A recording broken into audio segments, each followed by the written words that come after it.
Aké správanie vyvoláva mentálne bloky a emocionálne zranenia? Druhá časť. Ďalším zranením z detstva, ktorým si vytvárame emocionálnu stopu, je bolesť z odmietnutia. Mohla to byť fyzická neprítomnosť niektorého rodiča pri výchove, ako napríklad rozvod, úmrtie, častá pracovná vyťaženosť, nedostatok pozornosti pre iné aktivity a záujmy. Taktiež emocionálna nedostupnosť, ktorá sa prejavovala nezáujmom alebo nevyjadrovaním svojich pozitívnych emócií dieťaťu, že je videné, vypočuté a prijímané. Taktiež mohlo vznikať toto zranenie, keď bolo dieťa často trestané a odmietané za prejavené emócie. Keď neurobilo to, čo od neho rodičia očakávali a nevhodne ho trestali, hlavne ignoranciou. Svoju lásku a pozornosť si tak často podmieňovali a dieťa muselo stále niečo dokazovať, aby si ju zaslúžilo. Tiež mohlo byť často odmietané porovnávaním so súrodencami a inými deťmi, napríklad výzorom, schopnosťami, zručnosťami a podobne, čím ho takýmto správaním ponižovali a tým aj jeho sebavedomie a sebaúctu. Preto v detstve budujú rodičia deťom úctu ako prvý svojim správaním k nim.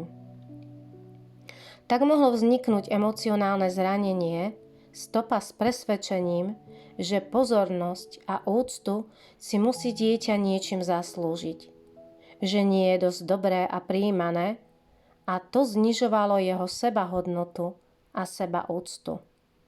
Uvedomením si tohto emocionálneho zranenia z detstva môže človek zmeniť svoje negatívne presvedčenia na pozitívne a uvedomiť si, že úcta je základná ľudská potreba, ktorú je potrebné si v sebe vybudovať alebo obnoviť.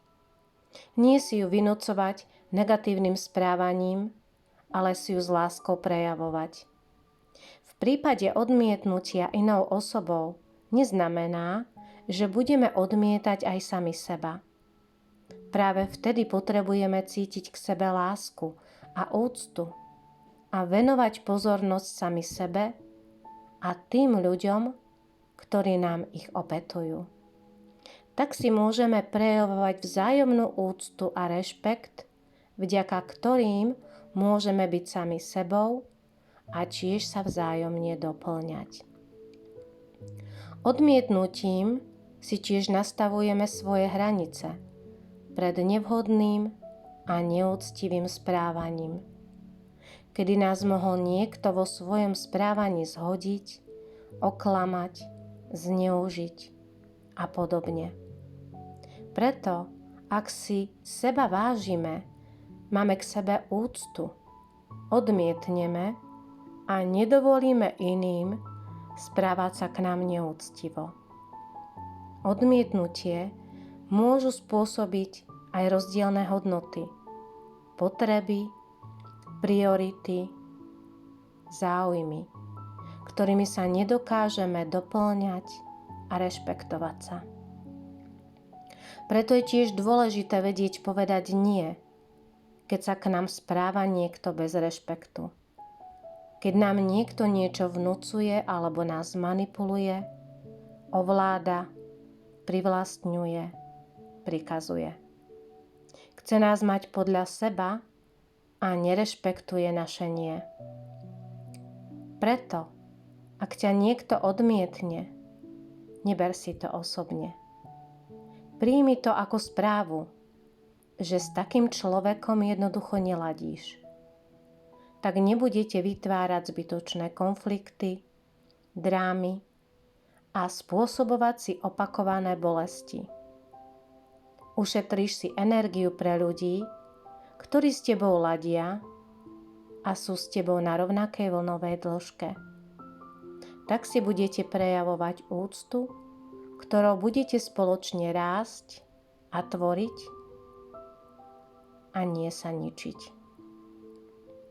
Liekom na emocionálne zranenie z odmietnutia je sebaúcta.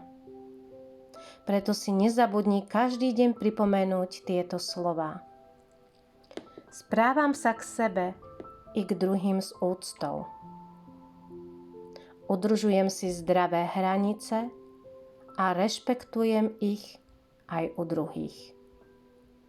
Preto dokážem povedať nie a rešpektujem ho aj u druhých. Tak sa časom emocionálne zranenie zahojí a budeš vytvárať zdravšie vzťahy založené na vzájomnej úcte a rešpekte.